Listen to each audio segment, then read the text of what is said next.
Students of 8th class, let us study history, chapter 7,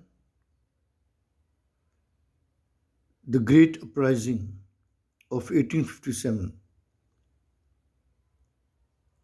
We shall avoid chapter 8, that is the reform movements, because as it is not in the syllabus. So, chapter 7, we shall study political causes, economic causes, social and religious causes, military causes, immediate cause, and spread of the revolt. We shall avoid causes of failure of the revolt.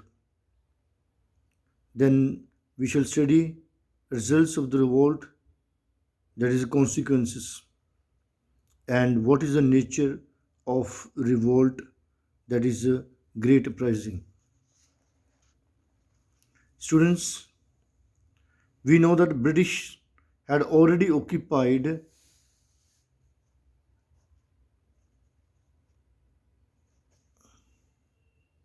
India, most of the Indian peninsula and northern and southern India in 1840 after the annexation of Punjab.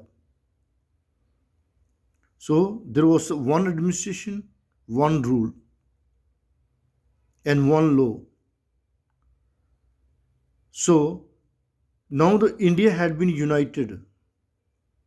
Earlier there were separate principalities, the Punjabis, the Gujarat kingdoms, the Rajput kingdoms, but now the India has been united under one administration. So if they suffer under one administration. So automatically, if someone revolts, automatically all will revolt because as it is one administration. So there had been discontentment. Discontentment means dislikeness against the British rule in Madhya Pradesh, Bengal, Bihar, Orissa, and so on. Already Bills, Coles, Santals, they were revolting against Britishers, this rule.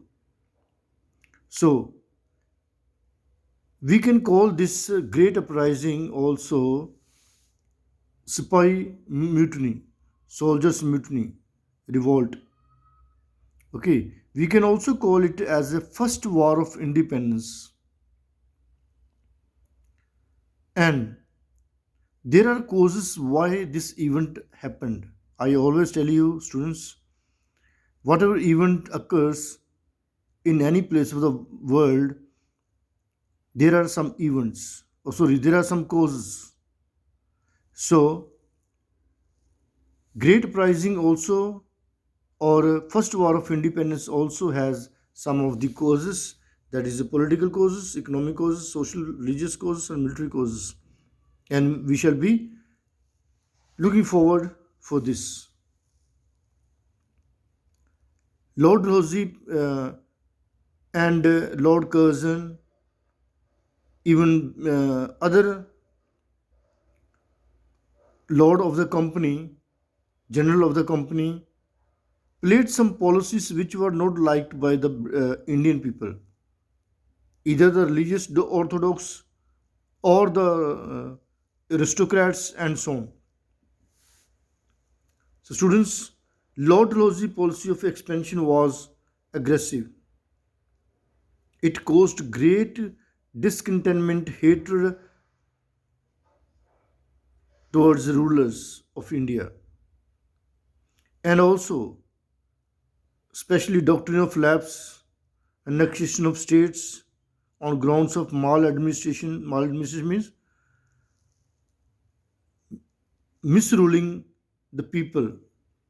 That means the British blamed particular ruler that he is doing maladministration, he is misruling the people, he doesn't know how to rule the people.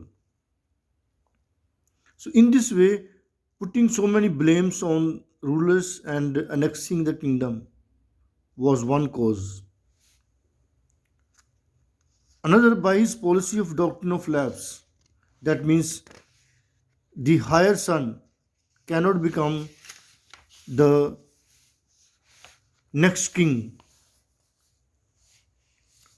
and there were kingdoms who suffered under this condition, that is a doctrine of lapse, that is Nagpur, Jhansi, Stara, Jaipur, Sambalpur. Even Nana Sahib suffered because he was adopted son, so Britishers stopped his pension. Mughal ruler Bahadur Shah Zafar also suffered in the same way, that he got insulted. He was removed from the Red Fort and sent to somewhere in one or two room near Qutub Minar. So such was the insult done to such rulers. So they couldn't bear. The people couldn't bear such insult. So there was revolt. There were some economic causes, as we know, as we have read in the last first unit test chapter, that there were a lot of economic exploitation by the British government. The whole land was confiscated. That means most of the Jagirdars who owned the land, the owners who owned the land was confiscated. Means was snatched by the Britishers.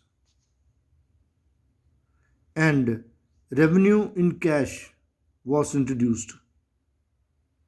And this was a beginning for the misery and pain for the peasants of India, farmers for India.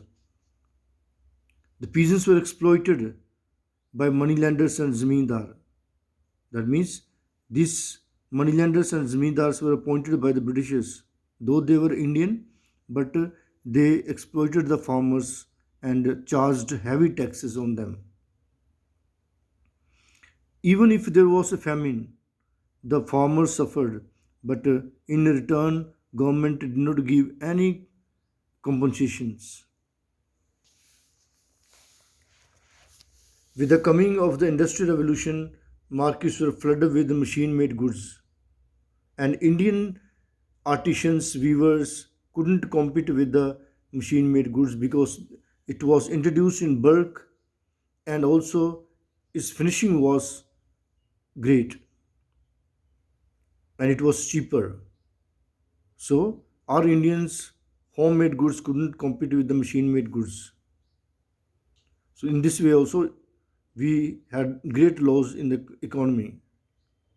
When an Indian state was annexed, the administration was replaced by the company rule. So many were left in unemployed. Many were thrown out of the service.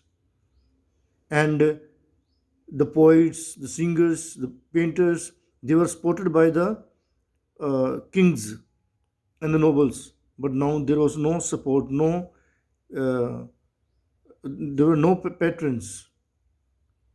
There was constant drain of wealth from India to Britain. They used to take revenue from India, buy the goods from that revenue, raw material, and carry to England's factories. In this way, it is known as a drain of wealth, carrying the wealth from India to England. Then during tenure of Bentinck, Lord Rosie, thousands of Zagir Zamindar Talukdars' land was snatched. So in this way, economic causes and political causes became a great cause for the uprising of 1857.